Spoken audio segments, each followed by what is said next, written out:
Okay, so you think you understand free games. You've played one. Maybe you're playing one right now, between paragraphs of something else, thumb already reaching for the icon without you deciding to reach. You picture a cheerful little app, a few ads, maybe a $5 impulse buy for a costume nobody else will ever see. Colorful candy swapping into rows, a farm that needs watering, a kingdom that needs one more wall. Free to download, free to play, and somewhere in the fine print, optional purchases. Harmless, a bit of dopamine between meetings. That is the story, and it is not entirely wrong. Here's what that story leaves out. The word free in free-to-play is not a description, it's a design decision, engineered by teams of data scientists who have never met you and know exactly how you behave. What everyone believes is a game is actually a finely tuned economic instrument, and the reason is that the product was never the game. The product is your attention, measured in sessions, and your money, extracted from roughly 2% of players who cover the cost of everyone else. In 2023 alone, mobile games generated over $90 billion worldwide, more than the entire global box office and music industry combined. One single player, a whale in industry language, can be worth more to a game than 50,000 ordinary users put together. By the end of this, you will not be able to open one of these apps the same way again. Here's the problem. Nobody built these games to be fun first.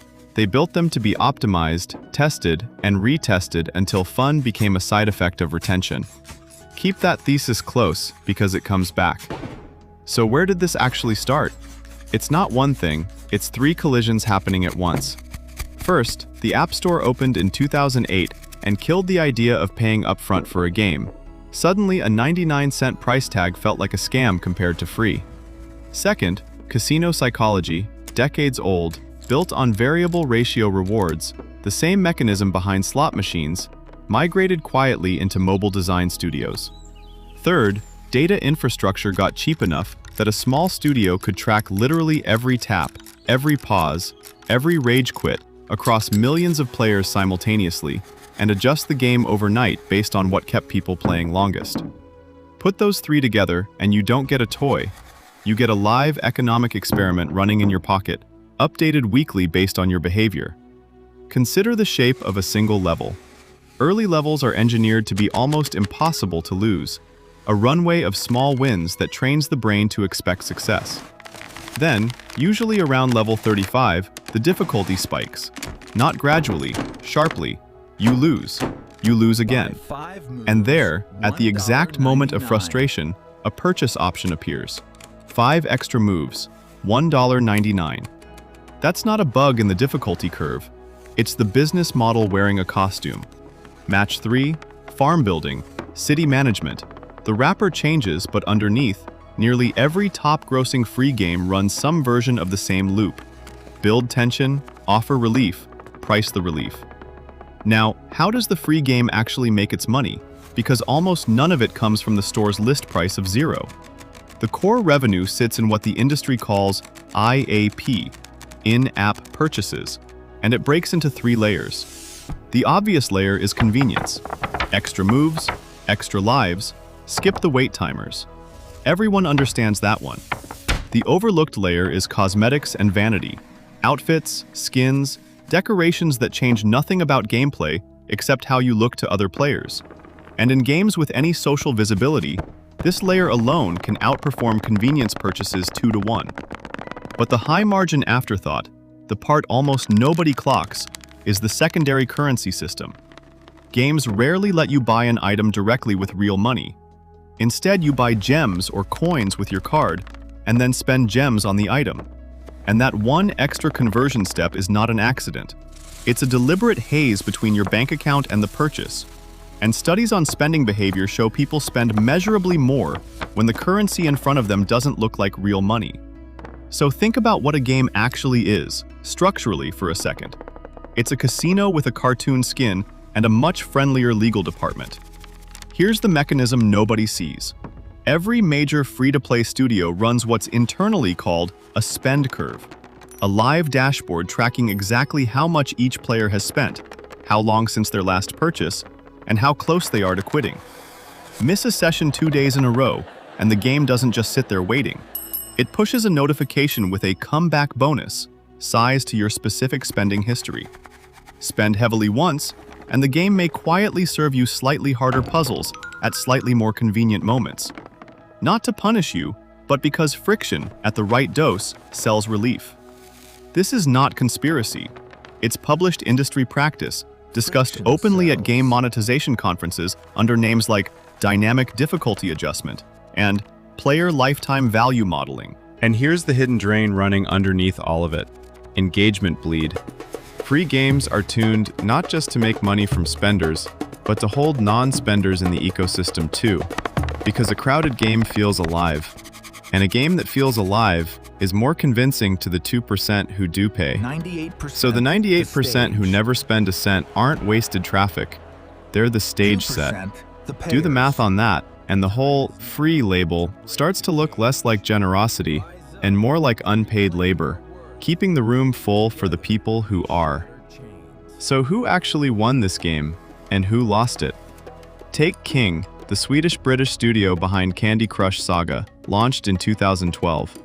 Within 2 years, it was generating over $2 million a day, almost entirely from in-app purchases on a game you can finish, technically, without spending anything. By 2016, Activision Blizzard bought King for $5.9 billion in cash, one of the largest acquisitions in gaming history, for a company whose entire product was matching colored candy. King's engine worked because it treated every level as a controlled experiment. Thousands of design variants tested on live players before a single update shipped worldwide. It looked simple from the outside. Underneath, it was closer to a pharmaceutical trial than a hobby project. Now take the fall. Zynga, the studio behind Farmville, went public in 2011 at a valuation north of $7 billion, riding the exact same free-to-play mechanics. Timers, currencies, social pressure through Facebook notifications nagging your friends to help your farm.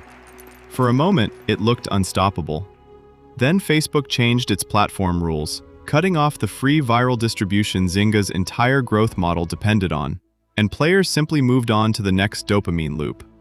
Within 2 years, Zynga stock had collapsed more than 75%, and the company laid off hundreds of employees in a single week.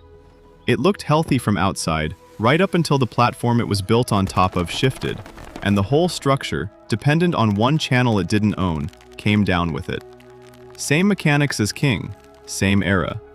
One built a moat around its own testing engine, the other rented its foundation from someone else's platform, and the rent came due. So where does this go from here? One future, the loop tightens further. Games increasingly use machine learning models that predict, before you've even opened the app today, roughly how much you're likely to spend this session, and price offers accordingly, in real time, personalized down to the individual. The other future is messier and more human. 3 ordinary things go slightly wrong at once. Regulators in Europe and parts of Asia start treating loot box and gacha mechanics as a form of gambling, requiring odds disclosure and age gates.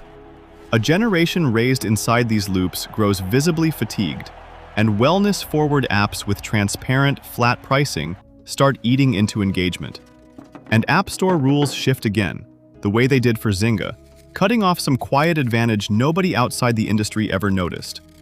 None of these alone ends the model. Together, they make the 2% harder to find and more expensive to keep. So the next time your thumb finds that icon without asking permission first, understand what's actually happening under the candy. It isn't a game keeping you entertained.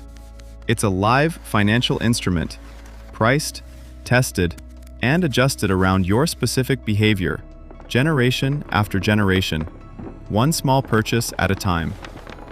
Nobody loses on purpose. The instrument was just built to make sure somebody always pays. $90 billion a year. And the store still says, at the very top, in bright, friendly letters, free.